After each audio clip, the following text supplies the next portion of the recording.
본 방송에서 제공하는 부동산 정보는 투자 판단에 대한 조언입니다. 방송에서 제공하는 부동산 물건의 가치, 가격 상승 및 가격 하락에 대해서는 보장하지 않습니다.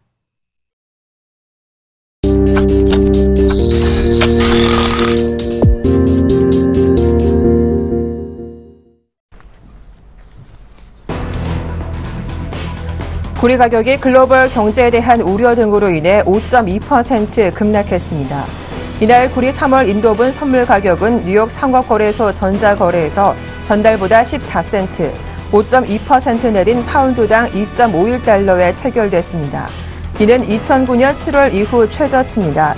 글로벌 경제 부진으로 구리 수요가 줄 것이란 전망이 이날 구리 가격 급락을 부추겼습니다. 미국 연방준비제도의 경기평가 보고서인 베이지북이 저유가와 소비 둔화에 대한 우려를 드러냈습니다. 연준이 발표한 베이지북에서 12개 지역 연방준비은행 관할 지역의 대부분이 보통에서 완만한 성장세를 보였다고 평가했습니다. 이는 지난번 평가와 같은 표현입니다. 그러나 연준은 원유를 생산하고 있는 지역은 유가 하락으로 경기 둔화 신호가 나타나고 있다고 밝혔습니다. 미 상무부는 지난해 12월 소매 판매가 전월 대비 0.9% 감소했다고 발표했습니다. 이는 지난해 1월 이후 최대 낙폭으로 유가 하락과 고용 개선 속에서도 소비자들의 소비 활동은 여전히 부진하다는 신호를 보여주고 있습니다. 상무부에 따르면 유가가 급락하면서 휘발유 판매가 6.5% 줄어 전체 판매 감소에 영향을 미쳤습니다. 이는 2008년 12월 이후 가장 큰 감소폭입니다. 블랙베리 주가가 뉴욕 증시에서 급등했습니다. 삼성전자가 블랙베리의 인수를 제안했다는 보도 때문입니다. 이날 한 외신은 삼성전자가 최근 블랙베리에 접촉해 최대 75억 달러의 블랙베리를 인수하는 문제를 논의했다고 관계자를 인용해 단독 보도했습니다. 보도에 따르면 삼성전자가 1차로 제안한 금액이 주당 13.35에서 15.49달러이며 이는 최근 블랙베리 주가보다 38%에서 60% 높은 수준입니다. 하지만 블랙베리가 인수 논의를 부인하면서 시간의 거래에서 급락하고 있습니다.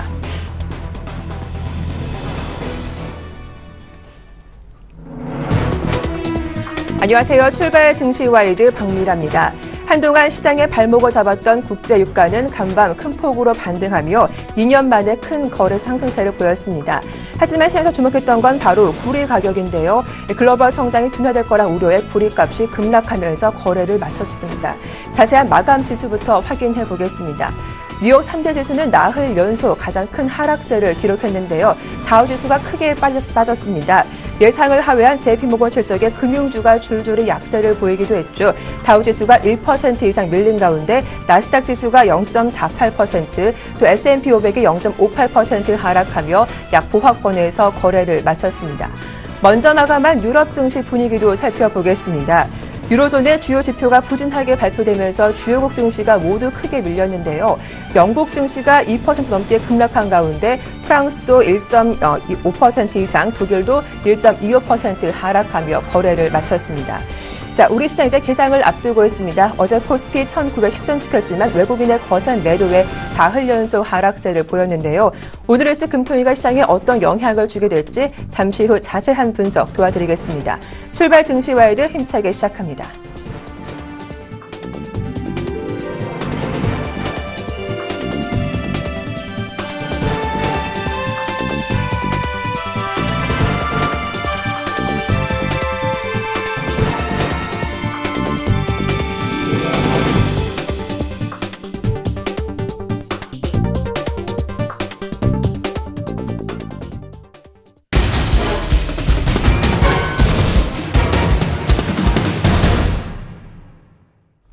네, 시초가 공략주 알아보는 시간이죠. 이상로의 한방 샘플러스 이상로 멘토님 나오셨습니다. 안녕하세요. 네, 반갑습니다. 네, 반갑습니다. 자, 오늘도 시초가 공략주 살펴보기 앞서서 지난 종목들 AS를 먼저 받아볼 텐데요. 두 종목 살펴보겠습니다. 목표가를 달성한 종목이 있는데요. 바로 지난주 금요일 추천주였던 아이컴포넌트가 고가 기준으로 18,100원을 찍고 9.7%의 수익률을 달성하고 있는 상황이고요. 다음 종목은 또 하림홀딩스인데요. 이 종목이 지난 화요일 추천주였는데 추천한 바로 다음 날 급등하면서 6.2% 수익률로 조기 목표 달성을 하셨습니다. 두 종목 보유하신 분들 수익률 축하드리겠습니다. 먼저 이상로 멘토님 두 종목 AS 좀 간단하게 부탁드릴게요. 예. 일단 아이컴포넌트랑 뭐 하림홀딩스를 미리 조금 하는 거 목표가도 도달을 했고 또 저번 주 목요일은 삼성전자의 잠정 실적 발표로 제가 밀렸습니다. 그래서 저번 주 목요일은 추천 안 했죠. 그래서 오늘 미리 딴 종목군들을 AS를 좀 해드리겠고요. 자, 아이컴포넌트부터 한번 같이 보도록 하겠습니다. 아이컴포넌트 보실 건데, 자, 일단은 추천한 날은 1월 9일은 별 움직임이 없었다, 그죠?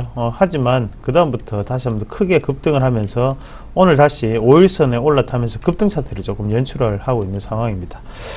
지금 한번 차트를 크게 한번 보시면 지금 신고가에 대한 영역입니다. 신고가 영역이고, 자, 앞서 있던, 자, 뭡니까? 이거 매물이죠.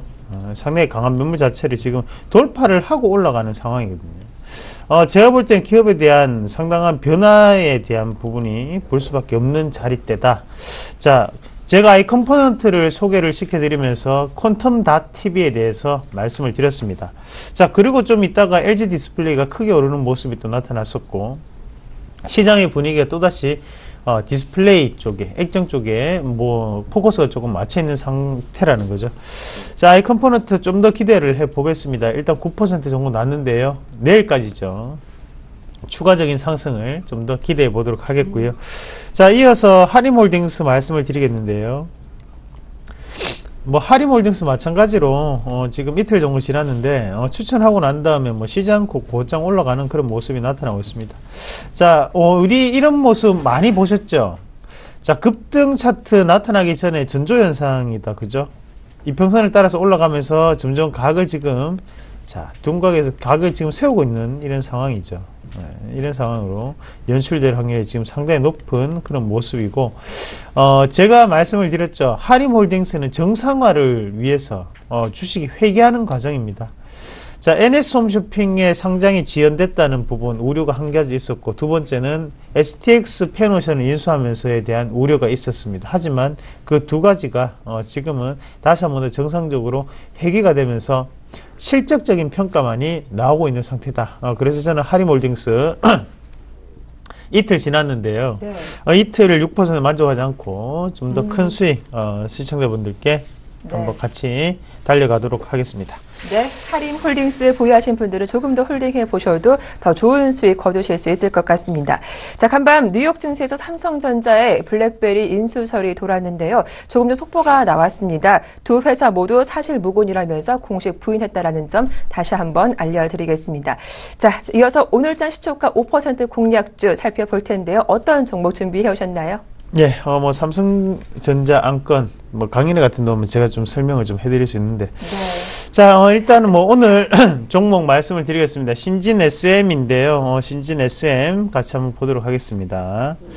자, 일단 신진 SM이 이번에 자회사를 그걸 하나를 다시 한번 설립을 하면서 신진 에스코가 됩니다.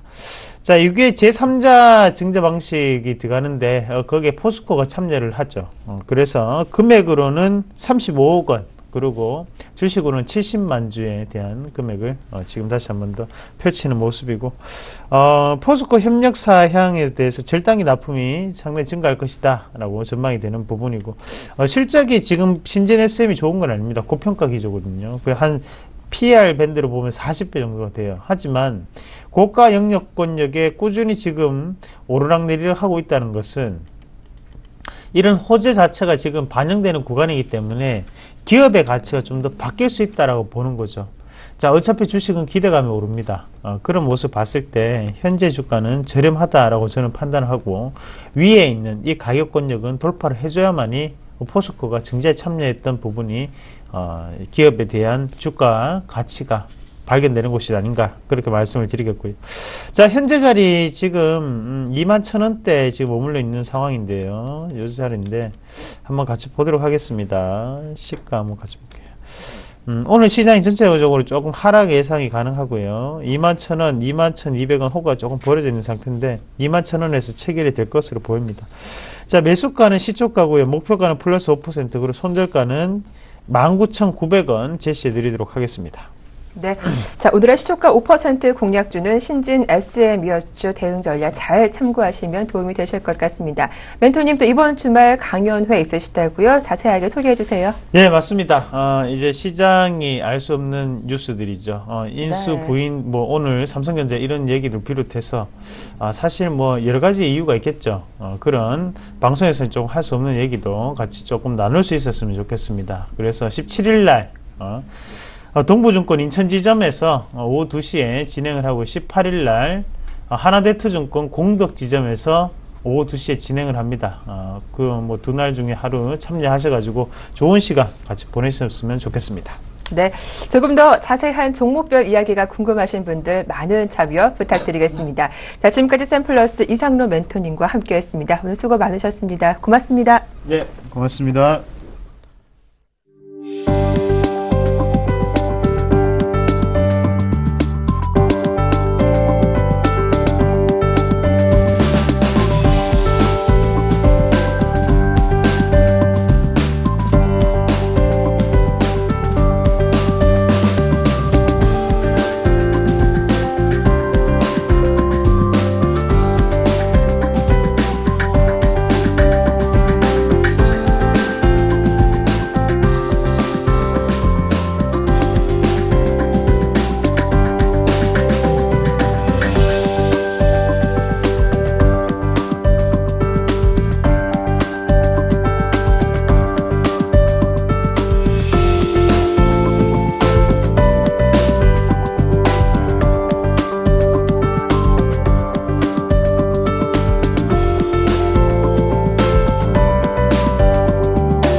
네, 오늘장 전망과 출발 상황 분석 도와주실 두 분 소개해드리겠습니다. 샘플러스 정재훈 멘토님, 또 유한타증권 해운대 지점의 김충현 PB님 두 분 연결되어 있습니다. 안녕하세요. 안녕하십니까. 안녕하세요. 네. 자, 1월 15일 목요일장 오프닝 벨이 울렸습니다. 세계 경기 둔화 우려의 구리값이 6년 만에 최저를 기록하면서 간밤 뉴욕 3대 지수가 나흘 연속 하락하는 모습이 나왔었는데요. 오늘 국내 지수 코스피가 장 초반이지만 빨간불 들어오면서 다시금 반등 움직임이 포착되고 있습니다. 자세한 시장 분위기 살펴보도록 하죠. 정전 멘토님, 코스피 어떻습니까?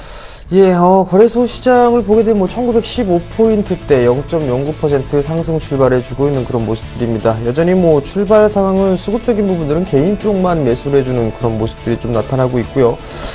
선물 같은 경우도 나름대로 강보합권역에서 좀 진행이 되고 있는 그런 모습들입니다. 일단 지난 밤 쪽에 미국 쪽에 조금 밀려 내려오는 그런 모습들을 좀 보였었는데요. 항상 이제 디커플링이 좀 진행이 되고 있었죠. 그렇기 때문에 크게 우려할 부분들은 없는 것 같습니다. 다만 이제 거래소 시장보다는 코스닥 시장이 조금 더 유리한 그런 모습들이 좀 나타나고 있다라는 점을 좀 체크를 해볼 필요성이 있을 것 같고요.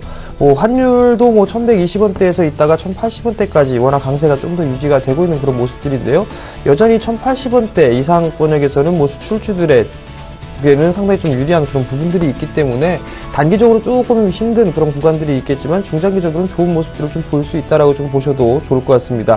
지수상 1910포인트가 종가상 지지가 되는 흐름들이 나오게 된다라면 여전히 좀 더 반등이 좀 나올 수가 있는 그런 모습들이겠지만 이탈을 하게 된다라면 아마도 다시 한번 저점을 테스트해주는 그런 모습들이 좀 보이지 않을까라고 좀 체크를 하시면 좋을 것 같고요. 여전히 대형 섹터보다는 중소형 섹터가 좀 유리한 그런 모습들이라는 것들을 좀 말씀을 드리도록 보도록 하겠습니다. 네, 역시 멘토님께서는 코스피 1910선 지지 여부가 중요하겠다. 이탈된다면 추가적인 하락도 염두에 둬야 하기 때문에 1910선 지지 여부를 좀 잘 살펴보자라는 말씀을 해주셨습니다. 수급 동향도 확인을 해볼 텐데요. 어제도 외국인과 기관의 동반 매도가 3거래 연속 이어지면서 코스피 부담이 됐는데 오늘 흐름 어떨지 살펴보겠습니다. 김충현 PB님. 네, 오늘도 코스피 지수에서는 외국인이 지금 83억 정도 매도를 하고 있는 모습이고 기관 역시 지금 7억대 매도를 이어가면서 4거래일 연속 순매도세를 지금 이어가고 있는 모습입니다. 특히 지금 금융투자 쪽에서 계속해서 매도가 많이 나오고 있는 상황이고요. 투신 쪽에서도 매도세를 이어주고 있는 상황입니다. 코스피 쪽은 계속해서 수급 상황이 좀 안 좋아지고 있는 모습이고요. 어제 국제 구리 가격이 급락하면서 외국인 매도가 조금 주춤하는 모습이었지만 다시 어제 매도량이 좀 늘어나는 모습으로 아직까지 거래소 쪽은 조금 시장 상황이 크게 좋아 보이진 않는 상황이고요. 코스닥은 어제 이제 외국인이 180억 정도 매수를 했었습니다. 기간은 70억 정도 매수를 했었고요. 지금 현재는 32억 정도 외국인 매도를 보이고 있는 상황이고 기간이 지금 8억 2천만 원 정도를 지금 매수하고 있는 상황입니다. 지금 수급적으로는 그래도 코스닥이 조금 더 나은 상황이고요. 어제 같은 경우에는 순매수를 많이 보였던 업종은 항공주 그리고 기관이 LG U+, 대덕 GDS, 벽산, 현대모비스 같은 종목들 기관이 매수를 많이 했었고요. 현대증권, 대우증권, LG 디스플레이 같은 종목들은 어제 외국인들이 매수를 많이 했었던 종목입니다.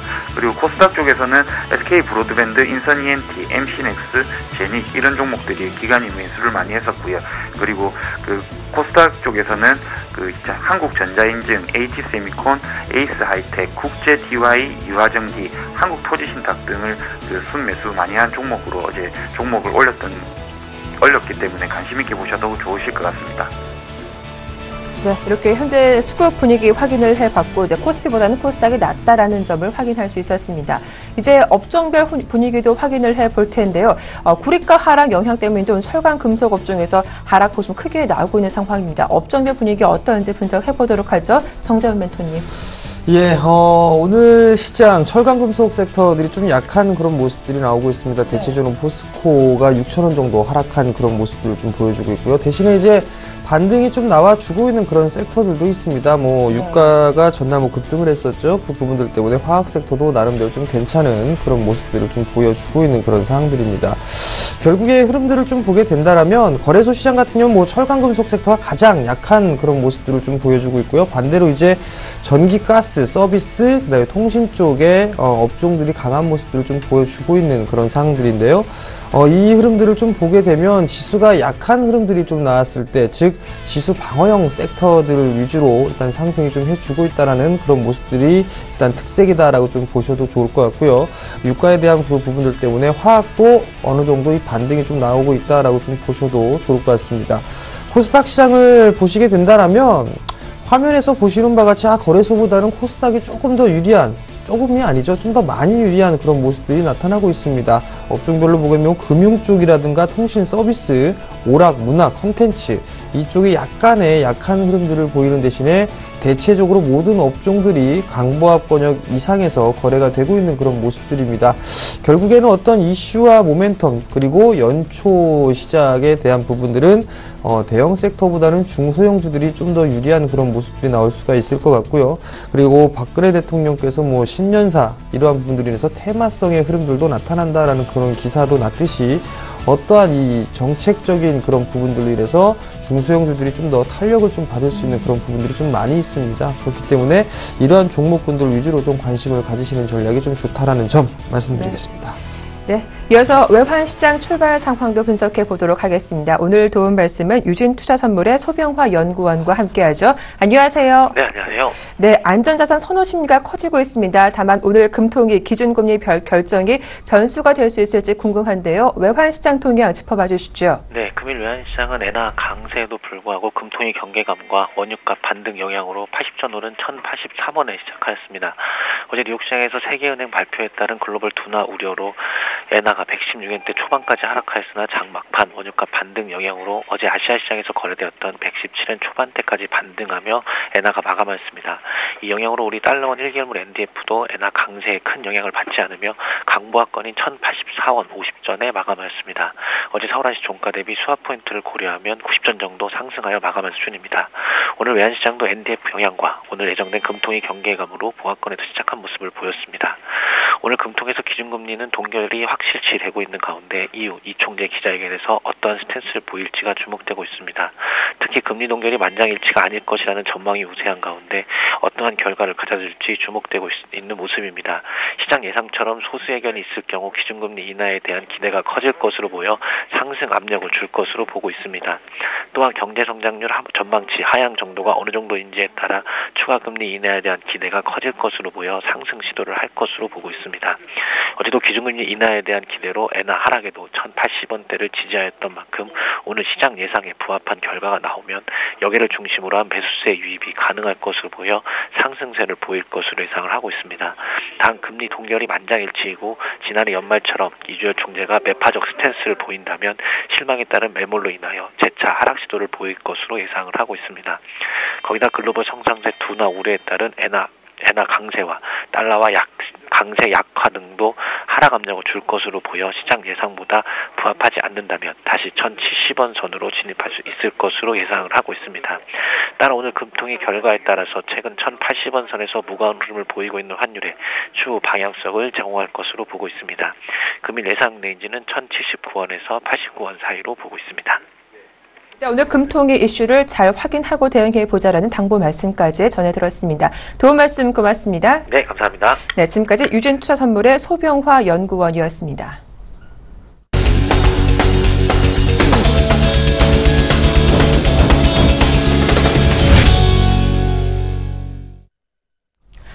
네, 오늘의 돌발 정보 분석해 보겠습니다. 오늘 삼성전자 이슈가 뜨겁습니다. 블랙베리 인수설이 오늘 새벽 좀 뜨겁게 나왔었는데 다시금 두 회사 모두 사실 무근이다라고 공식 부인하면서 일단 그런 소식이 나와 있는 상황인데요. 삼성전자 주가를 보더라도 큰 변화가 없는 모습입니다. 다만 한 가지 이슈가 더 있었는데 오늘 인도에서 저가폰을 출시했는데 이 부분도 앞으로 주가에 어떤 영향을 주게 될지 분석을 해보도록 하고요. 또 한 가지 현대중공업입니다. 이 위기 극복을 위해서 대규모 구조 인력 감축 및 조직 구조 개편을 단행하기로 했는데요. 일단 이 소식에 주가는 0.1% 좀 약 보합권에 거래가 되고 있지만 향후 주가 흐름은 어떻게 전개될지도 말씀 들어보도록 하겠습니다. 김충현 PB님. 네, 삼성전자가 블랙베리 인수 합병서를 공식적으로 부인을 했고요. 삼성전자가 현재 그 보합권인 134만 6천 원 선에서 거래가 되고 있는 상황입니다. 일단은 그 삼성전자가 블랙베리를 인수할 이유는 거의 없는 것 같습니다. 이미 뭐 삼성전자는 모든 그 핸드폰 라인업을 충분히 갖추고 있는 상황이고요.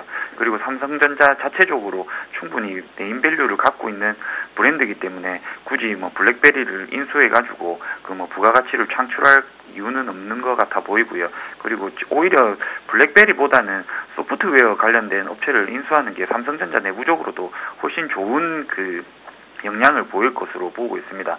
그리고 지금 뭐 저가폰 이야기 하셨는데 지금 삼성전자가 지금 굉장히 수세에 몰리고 있는 것 중에 하나가 그 저가폰들입니다. 지금 중국의 이제 샤오미 짝퉁으로 이제 뭐 시작을 해가지고 굉장히 여론의 비난을 많이 받았던 핸드폰인데 중국에서 이제 삼성전자가 시장 점유율 1위였다가 샤오미가 나타나면서 시장 점유율 1위를 뺏기는 모습이거든요. 지금 타이젠 같은 경우에도 지금 마찬가지로 나오면서 시장에 어느 정도 여파를 미칠지는 모르겠지만 확실한 거는 삼성전자 모바일 사업 부분에 있어서 과거같이 이제 그 폭발적인 성장은 조금 힘들 것이다라고 예상할 수 있을 것 같고요. 지금 삼성전자 같은 경우에는 지금 고가 라인업 이쪽이 좀 문제가 이제 제기가 되면서 이제 뭐 A 라인이죠. 조금 하위 라인을 이제 메탈 소재를 적용한다고 해서 KH 바텍 뭐 이런 종목들이 굉장히 많이 오르는 모습을 보였었는데 일단은 그 삼성전자 영업 환경 자체가 조금은 안 좋아지고 있다라는 거, 그거는 조금 인지를 하셔야 될 것 같습니다. 그래서 뭐 과거같이 이제 뭐 폭발적인 성장보다는 지금은 오히려 그 모바일 사업부보다는 반도체 사업 부분에 조금 더 기대를 가지셔야 되는 게 맞으실 것 같고요. 두 번째로 현대중공업 말씀하셨는데, 현대중공업이 일단은 이번에 구조조정을 했죠. 구조조정을 했는데 그 현대중공업이 구조조정을 한 게 5% 정도 됩니다. 5% 정도를 이제 구조조정을 들어갔는데, 이게 인사고가 뭐 C, D 등급 받은 조금 고가 안 좋으신 분들 대상으로 일단은 먼저 구조조정을 했는데, 그거보다 더 중요한 거는 일단은 그 실적이죠. 실적이 이제 4분기가 실적을 기대치를 하회할 것으로 이제 나오면서 아직까지 10만 원 선 밑에서 이제 언더에서 놀고 있는 상황인데, 실질적으로 5% 정도의 인력 감소로 인해 가지고 그 부가가치가 얼마 정도 창출될 것이냐보다는 어느 정도 경쟁력을 회복할 것이냐, 이게 조금 더 중요한 것 같습니다. 실질적으로 최근에 저는 개인적으로는 이제 현대중공업보다는 중국에 있는 중국 조선중공업을 개인적으로는 조금 추천을 드리고 있는데, 뭐 이제 우리나라 후광통이라고 해서 중국 직접 주식 투자가 가능한 시대가 열렸지 않습니까? 그만큼 지금 보면은 2차 산업 부분에서는 원래는 이제 기술 경쟁력이라는 게 존재는 하지만은 어느 정도 충분히 따라갈 수 있는 그런 역량들이 다들 있거든요. 그래서 지금 2차 산업 부분에 있는 우리나라 업체들 향후 계속해서 조금 힘들 것 같아요. 화학업종도 그렇고, 그리고 뭐 건설업종도 마찬가지고, 그리고 제조업 일반적으로 이제 포진해 있는 제조업종들은 조금 힘들어 보이는 상황이고요. 그리고 2015년에도 일단은 현대중공업이 영업 적자가 조금 지속적으로 예상될 것이라는 게 조금 우세한 의견이거든요. 그래서 지금 밴드 하단, 지금 1차적으로 저점이 89,500원에 잠깐 형성된 적이 있었는데, 89,500원 정도 오면은 뭐 추가 매수 대응을 하실지는 몰라도, 일단은 개인적으로는 현대중공업 크게 접근하시는 거는 우호적인 상황은 아니라고 보고 있는 상황입니다. 네. 자, 다음 종목들도 살펴보겠습니다. 건설업종의 실적 개선 전망의 반등세가 나오고 있는데, 어제 눈에 띄는 종목이 건자재 관련된 종목이었습니다. 정부가 중상층을 대상으로 한 민간 임대주택 활성화 대책을 내놓으면서 관련주 주가가 좀 엇갈리는 모습도 나오고 있는데요. 현대산업이 어제는 급등하더니 오늘은 좀 쉬어가는 흐름이 나오고 있고요. 최근 들어 SKC, LG 하우시스 등의 흐름도 좋은 상황입니다. 이런 종목들 추가적으로 대응해봐도 괜찮은 것인지 향후 주가 흐름 살펴보도록 하고, 또 한 가지 간밤 국제유가가 2년 만에 큰 폭으로 반등하면서 오늘 정유주 흐름도 좋습니다. SK이노베이션, SO일도 좀 소폭의 상승세를 보여주고 있는데, 그동안 많이 빠졌기 때문에 긴 호흡으로 본다면 지금쯤 좀 저가 매수 기회로 활용해봐도 좋을지 궁금해집니다. 두 업종 흐름 말씀 들어보도록 하죠. 정재훈 멘토님. 예, 건설 섹터들이 어른도는 반등이 좀 나올 것이냐, 이 부분들, 네. 업종의 업황이 개선될 것이다, 뭐 이런 얘기들이 좀 나오고 있는데요. 개인적으로 봤을 때 정부 정책이다, 뭐 이런 얘기들이 있습니다. 근데 대형 건설사들 같은 경우는 국내 쪽보다는 해외 쪽의 비중이 좀 상당히 높은 그런 상황들이기 때문에 대부분 50% 이상들을 좀 차지를 하고 있죠. 경기가 좀 활성화가 되는 그런 모습들이 나타나게 된다면 자연스럽게 수주로 이어질 그럴 가능성은 좀 있어 보입니다. 물론 이게 정부 정책적인 부분들은 대형 섹터보다는 중소형주들이 좀 더 유리한 그런 모습들이 전개가 되지 않을까라고 좀 보고 싶고요. 대형 섹터들 같은 경우는 어느 정도 수주에 대한 부분들을 좀 체크를 해보셔야 될 것 같습니다. 지금 종목군들을 보게 되면 대체적으로 삼성 엔지니어링과 GS건설, 그리고 대우건설과 경남기업 이런 부분들은, 이런 섹터들은 어느 정도 이 강보합권역에서 좀 거래가 되고 있는 그런 모습들이고요. 나머지 종목군들은 보합 내지는 소폭 밀려 내려오고 있는 그런 모습들입니다. 과거의 주가 업종들을 좀 보게 되면 상당히 PBR이 낮았던 그런 종목군들이 급반등이 좀 나온 그런 부분들이 있는데요. 대림산업이나 GS건설 같은 경우는 PBR 기준으로 보게 된다면 0.5배 수준도 안 되는 그런 모습들입니다. 결국엔 이러한 흐름들이 상당히 좀 싸게 거래가 되고 있다라는 그런 부분들이 있는데, 어느 정도 이제 반등권역으로는 충분히 좀 나올 수가 있겠으나 아직까지는 좀 더 확인을 해야 될 그런 부분들이 많다라는 점을 좀 말씀을 드리고 싶고요. 신규적으로 접근을 하시려고 하시는 분들이라면 차라리 조금 더 관망을 하고 난 뒤에 일단 종목을 접근을 해보시는 그런 전략이 좀 더 유리하다라는 점을 좀 말씀을 좀 드려보도록 하겠습니다.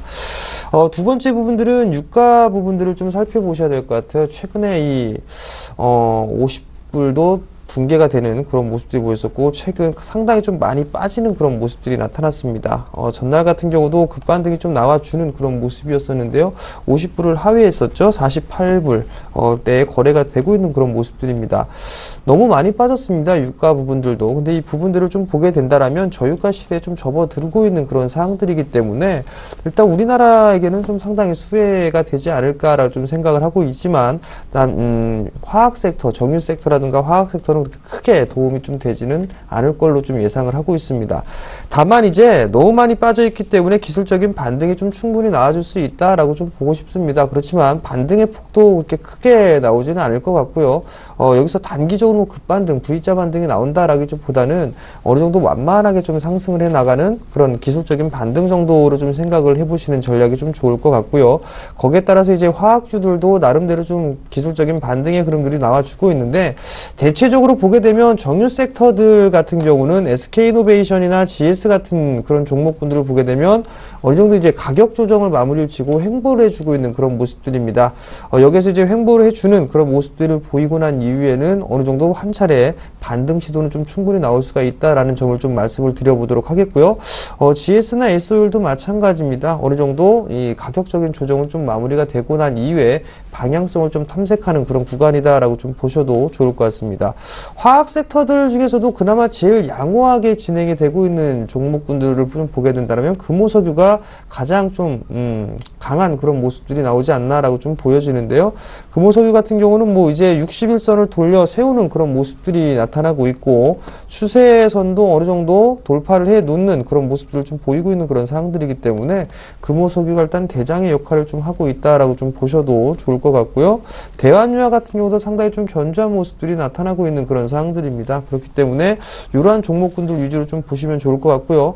마찬가지로 화학 섹터 마찬가지로 PBR 기준으로 따져봤을 때는 한 배 수준이 좀 되지가 않는 그런 싸게 좀 진행되고 있는 종목들이 좀 많이 있습니다. 다만 이제 단기적으로 좀 보는 것보다는 좀 여유 있게 길게 보시는 관점이 좀 좋을 것 같고요. 또 한 부분들은 일단 실적이 가장 안 좋을 때가 가장 싸게 거래가 되고 있는 그런 상황들이기 때문에 이러한 부분들을 좀 참고를 해본다라면 장기적으로 좀 보시는 분들 같은 이제 매수 포인트가 어디가 될까, 이 부분들을 한번 타진을 해봐야 될 그런 구간이 아닌가라고 좀 판단하고 있습니다. 네, 다음 돌발 종목도 살펴보겠습니다. 반기문 테마주가 시장에 형성됐네요. 김무성 새누리당 대표가 반기문 유엔 사무총장 영입 가능성을 언급하자 이 반기문 테마주 속한 종목들이 이 거래에 연속 급등하고 있는데요. 현재 한창은 상한가가 풀렸는데 어제도 가격 제한폭까지 올랐다가 현재 13%대 강한 상승세가 형성되고 있습니다. 또 오너일가 지분 매도 소식에 급락했던 현대글로비스가 나흘 만에 반등하는 모습이 나오고 있습니다. 요 며칠 외국인의 매도에 대량 매도에 주가 급락하게 됐는데 지금 급락세가 진정된 것인지 향후 주가 흐름도 분석해 보도록 하죠. 김춘현 PB님.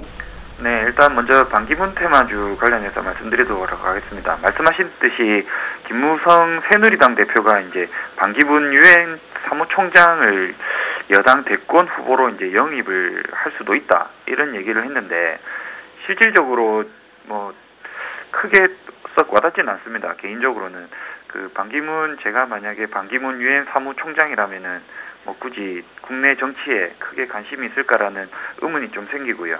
특히 뭐 여당 야당 뭐 이쪽에서 봤을 때도 뭐 아직까지 정확하게 뭐 어느 행보를 보일지 알 수 없으신 분이기 때문에 이거는 그냥 간단한 진짜 하나의 테마로 이렇게 보시면 될 것 같고요.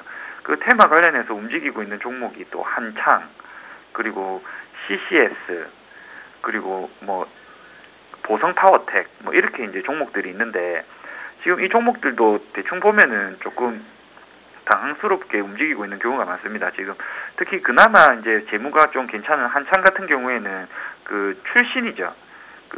반기문 총장의 이제 지역구라고 볼 수 있습니다. 그런 이유로 지금 한창이 굉장히 많이 오르고 있고요. 두 번째로 이제 거기다가 이제 유엔 환경기구 상임위원이라는 최승한 대표가 있습니다. 이분이 이제 이쪽에 연결돼 있어가지고 지금 주가가 움직이고 있는데 개인적으로는 별로 의미가 없는 것 같습니다. 두 번째로 이제 또 보성 파워텍이 있는데 보성 파워텍 같은 경우에는 반 총장의 동생인 방기호 씨가 부회장으로 재직 중이거든요. 보성 파워텍 같은 경우에도 뭐 지금 재무 상태는 크게 좋지는 않습니다. 그렇기 때문에 단순한 테마주로 일단은 접근하시는 게 좋고요. CCS 같은 경우에는 시가총액이 500억도 안 되고요. 이게 이제 제가 그 충북 음성을 이제 바탕으로 한다는 이유로 테마주로 엮여 있는데 이 다들 보면은 조금 황당하게 엮여 있습니다. 황당하게 엮여 있고 그나마 뭐 반기문 총장이 이제 뭐 된다고 하면은 뭐 보성 파워텍이 좀 있겠지만은 실질적으로는 뭐 테마주로 그냥 분류하시고 가볍게 대응하시는 게 좋으실 것 같고요. 저게 확정이 된다면야 뭐 좀 더 추세를 받을 수 있겠지만은 그 안에는 진짜 트레이딩에 자신 있으신 분들 제외하시고는 매매 안 하시는 게 좋을 것 같습니다. 두 번째로는 현대글로비스입니다. 현대글로비스가 이제 나흘 만에 반등하는 모습인데요. 오너일가가 지분 매도를 계속했었죠. 그러면서 이제 급락을 했는데 급락을 하면서 PER 수준이 이제 15배 수준으로 좀 내려와 있는 상황이고요. 기본적으로 현대글로비스 같은 경우에도 ROE가 높은 기업입니다. ROE가 뭐 21% 정도 나오는 높은 기업이고 현대글로비스 같은 경우에도 유통을 하고 있는 업체다 보니까는 국제유가에 어느 정도 영향을 많이 받는 업체라고 보실 수 있거든요. 국제유가가 최근에 뭐 하락 안정화돼 있다라는 거 이게 일단은 조금 괜찮은 상황이고 올해 뭐 작년 4분기 실적도 뭐 괜찮을 것으로 예상이 되고요. 내년 1분기 실적도 일단은 좀 괜찮을 것으로는 보입니다. 회사 자체적으로는 지금 뭐 크게 문제될 것이 없는 상황이기 때문에 지금 제가 맨날 말씀드리는 이제 볼린저 밴드 하단 그 부분을 이제 정확하게 지금 짚고 반등이 나오는 모습이거든요. 지금 단기적인 반등은 나올 수 있을 것 같습니다. 갭 하락했던 25만 5천 원 수준까지는 일단은 뭐 단기적으로 회복할 수 있는 뭐 그림이 나올 수는 있겠지만은 바로 반등한다기보다는 지금부터 그냥 뭐 조금 매수하셔도 이거는 충분히 수익이 날 수 있는 구간이라고 보고 있거든요. 그렇기 때문에 오늘 같은 경우에는 이제 분봉 보시면서 지금 가격대 부근부터 해서 조금씩 매수하셔도 수익 내시고 오늘 뭐 당일치기로도 수익 내고 나올 수 있을 종목이라고 보고 있습니다. 현대글로비스는 그동안 낙폭이 좀 과대했기 때문에 지금 구간 저가 매수로 대응해봐도 괜찮겠다라는 긍정적인 답변도 들어봤습니다. 다음 종목도 확인을 해볼 텐데요. LG디스플레이입니다. 최근 외국계 증권사 러브콜에 오늘 장 초반에 신고가를 형성했던 종목인데요. 현재는 조금 밀려 있습니다. 0.14% 약 보합권에 있지만 향후 주가 흐름 조금 더 갈 수 있는지 확인을 해보도록 하고요. 또 다음 주면 본격적인 기업들의 실적이 공개가 될 텐데 4분기 실적 개선 전망이 강하게 오르고 있는 종목이 있습니다. 먼저 현대위아와 그리고 또 네이버인데요. 두 종목 모두 나흘 만에 반등세가 나오고 있죠. 4분기 실적 개선 기대감, 과연 주가에 어느 정도 영향을 미치게 될지 확인을 해보도록 하겠습니다. 정재훈 멘토님. LG 디스플레이가 금일 신고가의 흐름을 좀 기록해주고 난 이후에 약보합세에 거래가 되고 있는 그런 모습들입니다. 여전히 뭐 어닝 시즌이죠. 그렇게 되면 실적에 대한 기대감이 좀 작용하는 그런 종목분들은 나름대로 좀 강한 그런 모습들을 좀 보여주고 있는 그런 상황들입니다. 실적 개선 기대감이 바로 나타나고 있는 그런 상황들입니다. 뭐 TV에 대한 시장이 커질 것이다. 그런 기대감이 좀 작용을 하고 있고 거기에 따라서 뭐 패널에 대한 수요가 증가를 할 것이다. 뭐 이런 기대감들이 있죠. OLED 패널에 대한 부분들까지부터 시작해서 플렉서블 OLED까지 생산을 한다라는 그런 부분들을 보게 된다라면 나름대로 뭐 충분히 성장을 할 수 있다라고 좀 보고 있는 것 같고요. 또 하나는 애플 쪽에서 공급을 하고 있죠. 애플 쪽에 그 부분들이 공급 대수가 좀 많이 늘어나는 그런 모습들이 좀 나타나고 있습니다. 거기에 따라서 뭐 LG 디스플레이 같은 경우는 외국인 쪽의 수급이 좀 상당히 좋은 모습들입니다. 12월 말일경부터 지속적으로 좀 매수를 해주고 있는 그런 모습들이 나타났었는데요. 조금 더 상승할 수 있는 그런 여력은 있다라고 좀 보셔도 좋을 것 같습니다. 그렇지만 이게 4만원 선을 넘어갈지 이 부분들은 좀 체크를 해보셔야 될 것 같고요. 지금 구간에서 보게 된다라면 트레이딩 관점으로는 종목이 좀 접근이 가능하다라는 점을 좀 말씀을 드려보도록 하겠습니다. 대체적으로 연초 시장에는 상당히 좀 강한 그런 모습들이 나타나고 있는 그런 상황들입니다. 그렇기 때문에 좀 더 추가적인 상승 시도는 좀 나와줄 수가 있을 것이다라고 좀 판단을 하고 있고요. 그리고 또 하나는 4년 내 최고 실적을 좀 예상을 하고 있는 만큼 실적 발표 때까지는 아마도 견조한 그런 모습들이 나올 수가 있다라는 점을 좀 말씀을 드려보도록 하겠습니다. 다음 종목 같은 경우는 뭐 현대위아나 뭐 네이버 이런 종목군들을 좀 보실 수가 있을 것 같은데요. 뭐 바로 이제 실적에 대한 그런 기대감이 아닌가라고 좀 말씀을 드려보도록 하겠습니다. 현대위아 같은 경우도 보게 된다라면 아무래도 실적에 대한 그런 기대감으로 인해서 1%대 거의 2% 가까이 상승을 해주는 그런 모습들이 나타나고 있습니다. 결국엔 자동차 섹터는 환율에 좀 영향을 받고 있는 그런 모습들인데 환율이 나름대로 우호적인 그런 모습들이 나타나고 있단 말이죠. 근데 우리나라 시장 자체는 상당히 좀 소외를 받고 있는 그런 부분들이 좀 상당히 많이 있습니다. 현대위아는 실적이 좀 견조한 그런 모습들이 나타날 것이고요. 올해 또한 마찬가지로 성장을 좀 크게 할 수 있는 그런 섹터 종목 중에 하나다라는 부분들을 좀 말씀을 드리도록 하겠습니다. 상당히 좀 하락 추세로 역배열권역으로 진입이 돼 있는 그런 부분들이 아니라 어느 정도 일정한 그 가격 밴드 내에서 박스권역의 모습들을 좀 보여주고 있는 만큼 실적이 좀 더 좋은 모습들이 나타나게 된다라면 좀 더 추가적인 상승 시도는 좀 나올 수가 있다라고 좀 보셔도 좋을 것 같고요. 특히나 자동차 판매 쪽에서 중국 쪽에서 얼마만큼의 판매량이 증가가 되는가 이 부분들을 좀 체크를 해보면서 본다라면 아마도 추가적인 상승 시도는 좀 나올 수 있다라고 좀 보여지고요. 네이버 또한 마찬가지입니다. 아무래도 다음 쪽하고 같이 보셔도 좀 좋을 것 같은데요. 네이버가 금일 같은 경우 3%대의 강한 그런 모습들을 좀 보여주고 있는데 여전히 박스권역으로 좀 보시면 좋을 것 같습니다. 70만원대에서 85만원대 이 중단에서 어느 정도 거래가 되고 있는 그런 모습들이고요.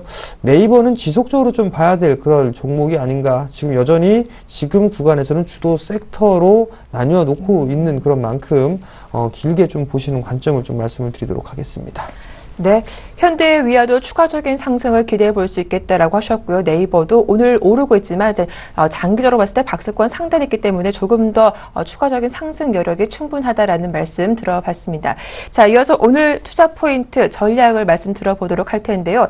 일단 글로벌 증시 급락에도 불구하고 양시장 모두 양호하게 강보합권 흐름을 유지하고 있습니다. 김충현 PB님 오늘 어떤 전략으로 임해보는 게 좋을까요? 네, 저는 오늘 MBC를 주목하라고 일단은 말씀을 드리고 싶은데요. 네. MBC는 이제 모바일, 바이오, 차이나 이렇게 이제 테마가 나뉜다고 이렇게 보시면 될 것 같습니다.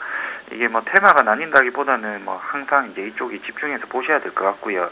그 중에서 핀테크 업종들, KG 이니시스, 그리고 뭐 한국 사이버 결제, 뭐 이런 종목들 이제 계속해서 관심 가지셔야 될 것 같고요. MC넥스라는 종목이 최근에 이제 카메라 신기술 황태자로 등극하면서 기간 매수가 지금 급증하고 있는 상황입니다. 그리고 뭐 TP를 이제 많이 높이고 있는 상황이거든요. 그래서 이거 좀 관심 있게 보시면 좋을 것 같고, 게임주가 최근에 이스트 소프트 뭐 이게 이제 강하게 나오고 있는데 이스트 소프트, 뭐 위메이드, 컴투스 이런 것들 계속해서 관심 있게 보시면 좋을 것 같고요. 바이오주 중에서는 최근에 신흥 종목들이 굉장히 좋은 모습을 보이고 있습니다. 알테오젠, 휴메딕스 그리고 이제 녹시자, MS 등 종목들이 신규 상장돼서 강한 모습을 보이고 있는데 개인적으로 휴메딕스 이거 계속해서 좀 지속적으로 관심 가지셨으면 좋겠습니다. 메디톡스가 이제 보톡스라면은 휴메딕스는 필러거든요. 미용에 대한 관심이 높은데 아무래도 필러라는 그게 이제 제가 알기로는 보톡스보다 주기가 짧은 걸로 알고 있습니다. 그래서 계속해서 이제 투여가 돼야 되는 약품으로 알고 있기 때문에 휴메딕스 계속해서 관심 가지시면 좋을 것 같고요. 차이나 관련해서는 제닉, 상성, LNS 그리고 동성제약 같은 것들 좀 관심 있게 보셔야 되는 종목들인데 일단은 삼성 LNS 오늘 좀 빠지고 있습니다. 빠지고 있지만은 매수 관점으로 조금 보셔도 될 것 같고요. 차이나 테마는 제 개인적으로는 이제 차이나를 테마로 갖는다기보다는 차이나 본토 시장이 지금 2014년 11월 17일부터 열렸거든요. 그때 이제 기준으로 봤을 때 우리나라 90년대랑 비슷한 수준입니다. 조금 더 이제 투자 포트폴리오 국내에 먹을 것들이 많이 없기 때문에 투자 포트폴리오 차원에서 중국 시장 후강통이라는 제도를 조금 더 관심 있으신 분들은 찾아보시고요. 그래서 중국 본토 시장에 대한 투자를 조금 공부해 보시는 거 굉장히 중요한 시점이라고 생각하고 있습니다. 자, 김충현 PB님은 모바일 바이오 차이나 줄여서 MBC에 집중하자라는 의견 자세하게 들어봤습니다. 자, 정재훈 멘토님께도 질문을 드려볼 텐데요. 이 중소형주를 중심으로 1월 효과가 지금까지도 지속되고 있습니다. 하지만 그 효과가 언제까지일지 좀 궁금해지는 상황이기도 하고 그렇다면 대형주 컴백 기대는 언제쯤 또 가능할지도 여러모로 궁금해지는 하루인데요. 먼저 오늘 어떤 전략이 필요할지 말씀 좀 들어볼게요. 네, 일단 대형 섹터보다는 뭐 중소형 종목군들이 나름대로 좀 강한 그런 모습들이 나타나고 있습니다. 대체적으로 보게 되면 뭐 이슈나 재료가 있는 그런 종목군들 혹은 모멘텀 있는 종목군들이 강한 모습들이 나타나고 있고요. 소위 말해서 뭐 테마성 흐름들이 좀 나타나고 있는 그런 모습들인데요. 바로 뭐 정부 정책이라든가 아니면 실적 이런 기대감이 나오고 있는 그런 종목군들 그리고 성장을 어느 정도 할 것이다라는 그런 가능성이 있는 섹터들이 강한 모습을 좀 보여주고 있는 그런 모습들이거든요. 나름대로 이들 종목군들을 지속적으로 좀 관심을 가지셔야 될 것 같습니다. 대체적으로 뭐 해마다 좀 보게 된다면 1, 2월 달 이 정도까지는 그래도 중소형 종목군들의 흐름들이 좀 상당히 강한 그런 모습들이 나타나고 있기 때문에 이러한 종목군들 위주로는 계속 좀 보셔야 될 것으로 좀 예상을 합니다. 또 하나는 대체적으로 뭐 4분기 실적이 2월 하순경까지 진행이 되고 있는 그런 상황들이죠. 그 부분들이기 때문에 실적에 포커스를 좀 맞춰 놓고서 보시는 전략이 좀 좋을 것 같습니다. 물론 대형주가 뭐 힘이 없는 그런 부분들이 있지만 나름대로 신고가의 모습들을 그리고 있는 그런 종목군들이 있습니다. SK 하이닉스라든가 아니면 LG 디스플레이 이런 종목군들 같은 경우도 나름대로 좀 견조한 모습들이 나타날 수 있는 그런 부분들이기 때문에 이들 종목군들도 계속적으로 보셔야 될 겁니다. 또 하나는 지금 관심이 없는 그런 종목군들 중소형주들 중에서도 신고가를 기록하고 있는 그런 종목군들이 있거든요. 예를 들자라면 동양강철이라든가 이런 부분들 동양강철 같은 경우 신고가의 흐름들입니다. 이 종목이 왜 신고가를 가고 있는가를 좀 체크를 해보셔도 좋을 것 같고요. 그리고 또 하나는 아비코전자도 신고가입니다. 일단 개별 이슈로 그냥 움직이는 종목들을 말씀하시는 거죠? 이 부분들이 테마성의 흐름들이 나올 수가 있을 것으로 저는 판단을 하고 있습니다. 왜냐하면 가전박람회 때 얘기가 나왔던 게 TV 쪽이나 이런 부분들, 패널에 대한 부분들 얘기가 좀 나오면서 삼성과 LG 쪽에서 격돌을 했을 겁니다. 바로 이들 종목군들이 TV에 관련되어 있는 그런 부분들이 있고요. 그다음에 아비코전자 같은 경우는 반도체 업황이 좋은 그런 부분들인데 개인 투자자분들은 원익 IPS라든가 테스 이런 종목군들을 좀 많이 보고 있는데요. 아비코전자 같은 경우도 상당히 좀 DDR4 시장에서는 수혜를 좀 받을 수 있는 그런 종목입니다. 그러니까 그 부분들을 체크를 해보면서 전략을 세우시면 좋을 것 같습니다. 네, 이렇게 이슈와 또 모멘텀 있는 종목들 위주로 대응해보자라는 말씀까지 자세하게 들어봤습니다. 자, 지금까지 두 분과 함께했죠. 샘플러스 정재훈 멘토님 그리고 유한타증권 해운대 지점의 김충현 PB님 수고 많으셨습니다. 고맙습니다. 수고하셨습니다.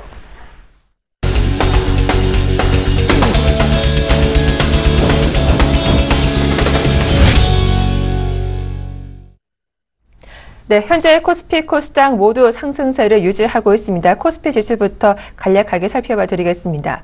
네, 현재 코스피 지수는 1918포인트대 거래가 되고 있죠. 전거래일보다 4.66포인트 0.24% 오른 상황이고요.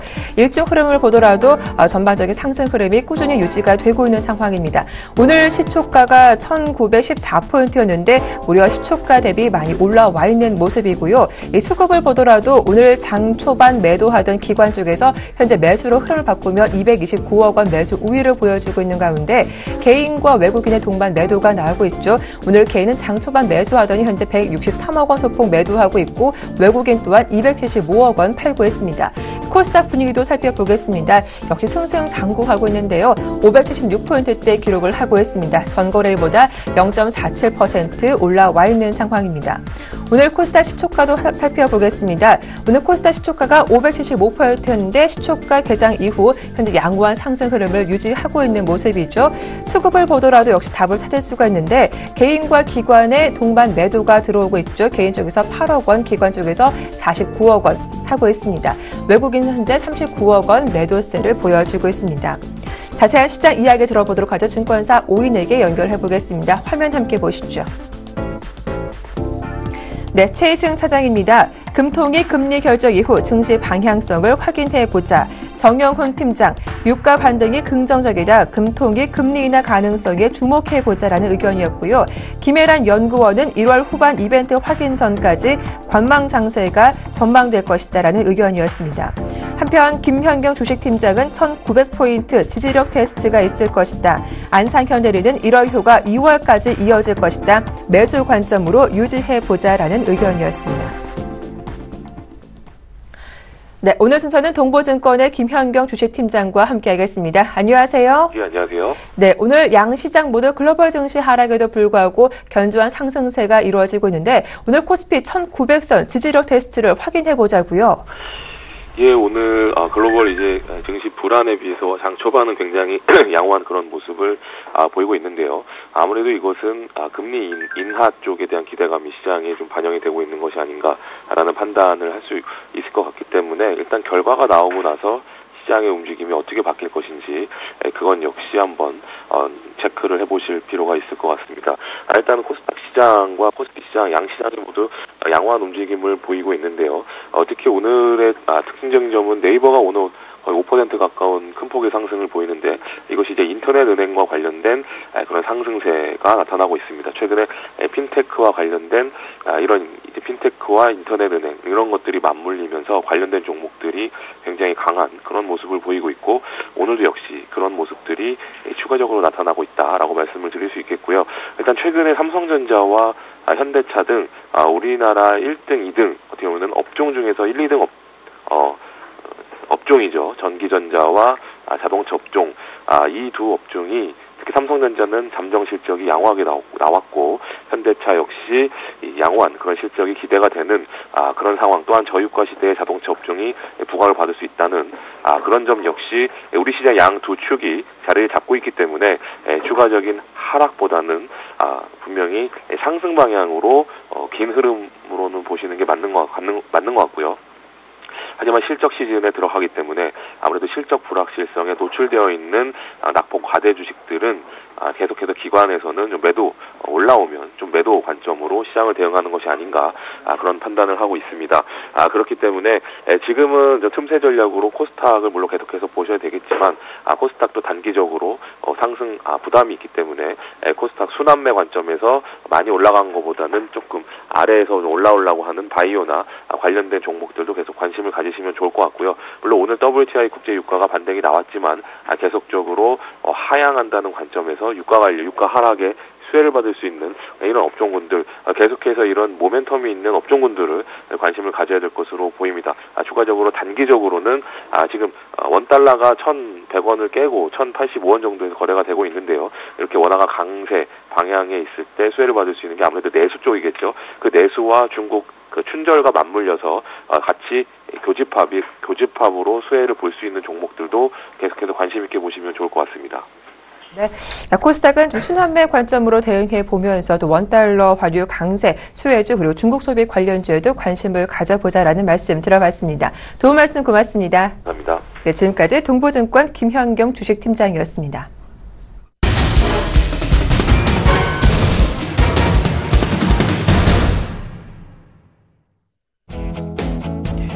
시청자 여러분 안녕하십니까. 역전의 명수 예병군 멘토입니다. 시장이 지금 출렁출렁 하면서도 어찌됐든 지지선들은 확보에 들어가고 있는 상황입니다. 대외적 변수들은 여전히 있기 때문에 여기에서 뒷심이 늘 부족한 요새 시장의 모습을 보실 수 있는데요. 오늘도 5장이 어떻게 될지는 사실상 명확하지는 않습니다. 여기서 5장을 또 바로 들어 올린다고 볼 수도 없고요. 늘 뒷심이 좀 부족한 그런 부분들이 아마 대외적 변수 그리고 대외적 악재가 상존하고 있어서 그렇다고 보시면 될 것 같습니다. 일단 지금 시장은요 지금 흔들거리고는 있지만 오늘 지지선을 깨고 내려가면서 불안한 모습을 만들고 있지는 않아요. 그것은 뭐냐면 결과적으로 지금 전차라는 주도 업종군이 존재를 하기 때문이죠. 전차 쪽에서는 조금 더 디테일하게 사물 인터넷 쪽이라고 그때 말씀을 드렸고, 자동차 쪽에서는 조금 더 디테일하게 전기차, 스마트카 이쪽이라고 말씀을 드렸습니다. 그러니까 그런 부분들을 참고해 보시고요. 자, 일단은 대형 종목군하고 지난 종목군 살펴보면서 시장 얘기 좀 이어가도록 하겠습니다. 일단 대형 IT 쪽에서는 SK 하이닉스가 계속 지속적으로 좀 좋은 모습을 보이고 있고요. 삼성전자도 135만원 선에서 지지를 좀 받고 있는 듯한 모습을 보이고 있습니다. 그러니까 많이 빠지진 않아요. 그죠? 많이 빠지지 않기 때문에 참고로 해보셨으면 좋겠어요. 자동차 쪽에서는 지금 최근에 좀 출렁거림이 나타나는데, 현대모비스와 현대글로비스의, 이 부분 때문인 듯 보입니다. 근데 현대글로비스는 아직까지 악재가 좀 상존하고 있는데, 오늘, 기술적 반등이 나올 수 있는 자리대예요. 그런데, 이걸 굳이 기술적 반등이라고 따라가실 이유는 없습니다. 그렇죠. 지금 한 기술적 반등이 좀 나오고 있죠. 근데 이걸 굳이 기술적 반등이 지금 나오고 있을 때, 기술적 반등을 예상하고 오늘 아침에 시초가를 공략하셨으면 모를까. 지금 기술적 반등이 나오고 있는 자리에서 굳이 따라갈 필요는 없다. 이렇게 좀 말씀을 드릴게요. 자, 조선, 정유학 여전히 좀 좋지 못한 모습들. 정유학은 그나마 조금 이제 기술적 반등이 나오고 있죠. 그죠? 그 다음에 철강금속, 기계, 건설 이걸 다 살펴보자면 시장이 그렇게 견조하지도 그렇다고 그렇게 나쁘지도 않습니다. 근데 금융주들은 여전히 좋지 못해요. 이 얘기는 뭐냐면 핀테크라는 새로운 금융산업에 대한 얘기의 여파입니다. 그러니까 그 부분들을 계속 강조드렸었으니까요. 또 참고를 해보시고 보험 쪽 어제 전일도 하나생명 괜찮다라고 말씀드렸죠. 오늘 한 3% 가까이 되는 급등이 나오면서 8,000원대 위를 또 올려놓고 있습니다. 그러니까 생보사, 손보사들은 여러분들이 좀 지속적으로 관심을 가져도 되는 섹터예요. 계속 얘기를 드리고 있지만, 예, 그렇게 보시면 되겠고, 지금 오늘 금일 같은 경우에, 전일 흐름을 잠깐 살펴보자면, 샤오미 관련주 중에 MC넥스가 굉장히 계속 지금 지속적으로 강한 모습을 보이면서 치고 올라오고 있다는 점이죠. 그 점도 참고를 해보세요. 결과적으로는 이게 지금 굉장히 강하게 올라오고 있다. 이 얘기는 뭐냐면, 샤오미의 시장 점유율이 계속 높아지고 있다. 요 얘기하고도 일맥상통한다는, 그 부분으로 보시면 될 것 같아요. 실제 계속 좋게 나오고 있다는 얘기죠. 그죠? 그리고 지금 뭐 보안 관련주들이 최근에 좀 많이 올랐고요. 그리고 금일도 여전히 핀테크 관련해서, 전자결제 관련주와 NFC 관련주들이, 굉장히 좀 강한 모습들을 보이고 있습니다. 자, 오늘 간다 또 간다에서는 저희가 살펴봐야 될 게 바로 문화 콘텐츠 섹터입니다.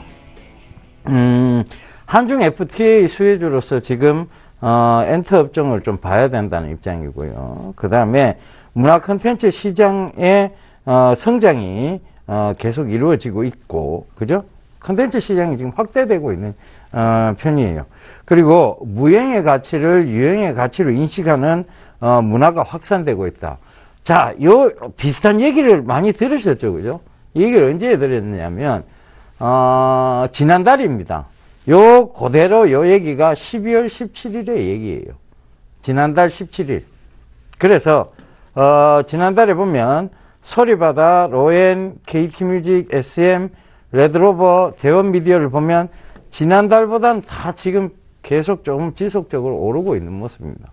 그건 뭐냐 하면 결과적으로 단기성을 보자는 얘기가 아니고 중장기적 관점에서의 이런 문화 콘텐츠는 중기적 모멘텀이니까 그런 식으로 잡아가시면 된다는 얘기를 해드렸던 거예요. 이 얘기를 지금 오늘도 하니까 새롭게 들리면서 그럼 들어가야 되는 거야 이렇게 생각을 하시겠죠. 그런데 이 얘기 똑같이 이 얘기를 12월 17일 날 해드린 얘기입니다. 그러니까 그게 지나놓고 보니까 지금 소리바다도 올랐고, 그죠? 12월 17일쯤 해서 지금까지 보면 소리바다도 많이 올랐고, 로엔도 올랐고, KT뮤직도 올랐고, SM도 올랐고, 레드로버도 올랐던 겁니다. 그리고 대원미디어까지 다들 올랐죠. 그러니까 자, 이게 올라갔으니까 이제 또 지난달 12월 17일에 얘기가 맞아 떨어졌던 거예요. 그죠? 그러면 이런 섹터들은요, 이제 같이 움직이는 거예요. 그러니까 예전에는, 지금, 이 전통적인 주식이죠. 그러니까 이게 사실 문화 콘텐츠라고 하는 게 눈으로 딱 보이는 건 아니잖아요. 그죠? 꿀뚝주들은, 전통적인 꿀뚝들은 기름, 그죠? 정유, 화학 제품, 그죠? 조선, 배, 이런 것들 딱 눈에 보이는 거지만 사실 문화 콘텐츠라는 것은 눈으로 보이는 건 아닙니다. 소리로도 들리기도 하고 어떤 무형의 가치죠. 그걸 우리가 돈으로 환산할 수 없는 그 가치들이 제고받고 있는 시점이라는 얘기예요. 그래서 지금 우리도 그런 문화들이 인식이 확산되고 있고 제가 그거를 예를 들어 드리면서 마이클 주커버그가 그 페이스북, 그 다음에 마윈의 지금 알리바바 이런 것들이 백색 가전을 만들고 TV를 만들고 스마트폰을 만드는 삼성전자를 따라붙고 있다. 이 얘기는 뭐냐면 결과적으로 이 문화 콘텐츠 쪽이 이런 부분들, 그러니까 소프트웨어적인 부분들이 하드웨어를 따라갈 수 있다, 따라잡을 수 있다는 얘기를 드린 겁니다. 그 점을 많이들 참고하셨으면 좋겠고요. 금일도 이제 모습들은 굉장히 좋습니다. 그래서 앞으로는 이런 문화에 대한 인식들을 전체적으로 확산이 또 될 것이라는 얘기. 그러면 거기서 어떤 해답을 잡아봐야 된다는 얘기를 전해드리도록 하겠습니다. 저는 이만 물러가고요. 내일 이제 한 주간을 또 정리해드리는 시간을 가지면서 또 마무리 지어드리도록 하겠습니다. 감사합니다. 예병군이었습니다.